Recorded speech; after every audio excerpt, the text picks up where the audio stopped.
All right, well, joining me now is Esperanza Teasdale, the Vice President and General Manager of the Multicultural Business Unit for PepsiCo Beverages. She's responsible for the overall strategy, engagement, and sales for a $2 billion plus Hispanic business portfolio in North America. Esperanza, thank you so much for joining us today. My pleasure. Hi.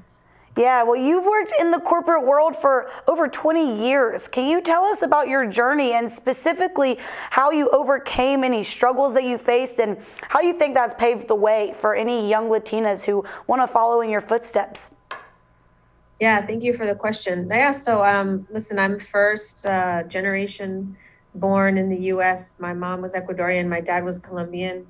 And, they came here for all of the reasons that most people do to have a better life and to, open up doors for myself. So a lot of how I carry myself is based on them, right? Resilience, perseverance, passion that they had to really go for living a better life. And, I saw my parents work really hard. I saw them work long hours, factory jobs. There was no Zoom meetings or work from home. I mean, right back in that day, and so it was all around education and enabling me to get one. And so I did. So I was able to get an engineering degree. Then I got an MBA and first to work in corporate America. And so I feel that it's important, leveraging everything that they helped build into me and then passing that forward, paying it forward, paving the way for other people to be able to deliver on what their dreams and passions are too. So I spend a lot of my time there because I just feel it's really important to help open doors for others.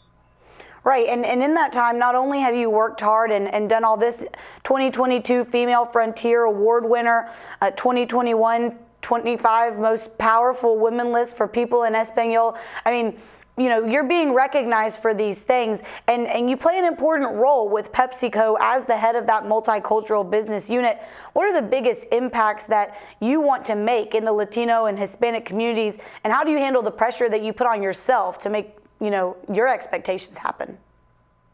Yeah, I would say I embrace the idea of servant leadership, which is a type of leadership that one of our old CEOs had. And that really means that you're in there to serve others first, everything you do. And so that's how I feel about the current job I have, where not only can I influence strategy for big brands like Pepsi or Rockstar or Gatorade to help us on the business side, but I can also help influence how retailers understand the Hispanic population and business opportunity and how important we are to the fabric of the United States and to economic power, et cetera. And then I can also influence how we impact the community, how we impact small business owners. We recently launched, September of last year, actually, a platform called Juntos Crecemos, which was a commitment that our CEO made to Hispanic small businesses. And, we're seeing it every day on how the owners who are part of our program are benefiting. Their businesses are growing. We're helping them transform. We're helping them be ready for the future with digital and delivery technology. So from the seat I'm in, my goal really is to serve the consumer and our customers and the community as best as I can, and to just help elevate them so that their voice is heard and it's as authentic and positive as possible. And we do have some audience members who are tuning in and wanting to hear specifically from you. We've got one right here on standby, Bianca Lugo, and she has a question that she wants to ask you. Go ahead, Bianca. Hi, my name is Bianca Lugo Lewis. I am Press Secretary and Digital Media Director at the Puerto Rico Federal Affairs Administration. I wanted to ask my fellow Latinas, what is the biggest challenge you have faced in the workplace, and how has it affected you for professional advancement? Yeah, I would answer that by folks making judgments about my potential, and almost like setting the narrative for what I could or couldn't do, and that's really tough to overcome, especially when it happens at more senior levels.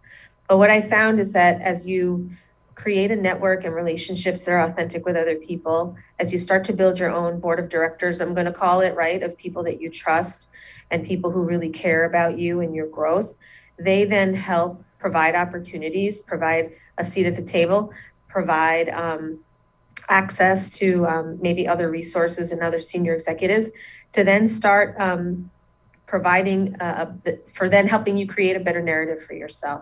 That's probably been the biggest challenge, is changing the narrative, or what I'll call burning the old tapes that people may have had about you. It's absolutely in your control to do that, and I would say never let anyone write that script for you. Right. So in doing that, throughout your career and overcoming those challenges, and looking to the future, do you think that the corporate world is heading in the right direction, that you've seen changes that make you encouraged for what the future generations have in store for them? Yeah, there's definitely progress being made. I think when companies make commitments like PepsiCo to have a certain percent of our executives be, Hispanic leaders, et cetera, when we have programs for driving retention, it really helps to demonstrate the commitment we have. There's so much more runway though, right? Like Latinas still getting paid, 50 cents on the dollar, still not at the highest levels of leadership. Very few are on boards and CEOs, et cetera. So there's still so much runway to do. But I think, as for each Latina who's out there, it's on us to elevate and lift up each other to help us create more momentum and make ourselves more visible. Yeah, absolutely. And here, Rafael, I think he's got a question for you as well. So we're going to let him ask you one before we have to let you go today. So broadly speaking, I want to know, what are the challenges you see for Latinas who are coming in today to the corporate world? Have things changed in the last 30 years? I think the opportunities are, for them to feel like, yes, you can be your authentic self.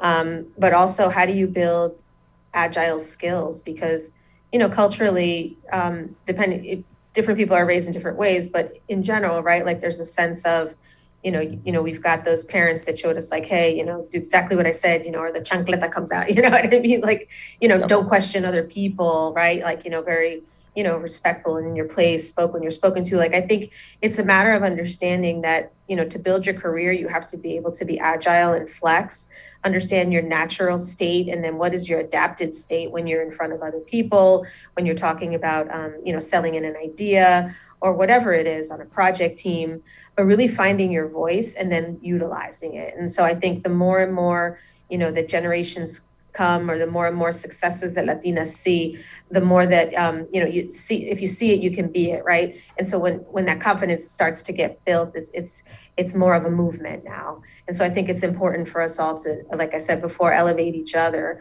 And when someone maybe hasn't utilized their voice, hey, let's step in and and help them. Say, hey, well, what do you think? Do you have an opinion about this? Do you want to share your thoughts?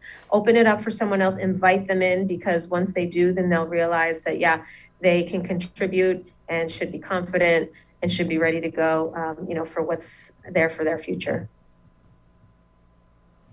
Yeah, that's great. That's seems to be becoming a common trend here from people who we've been able to talk to today, just making sure that we're bringing each other in and supporting each other on this journey that we all have going. Thank you so much for joining us today. That's Esperanza Teasdale, Vice President and General Manager of Multicultural Business Unit for PepsiCo Beverages. Thank you again so much for taking time out of your day today.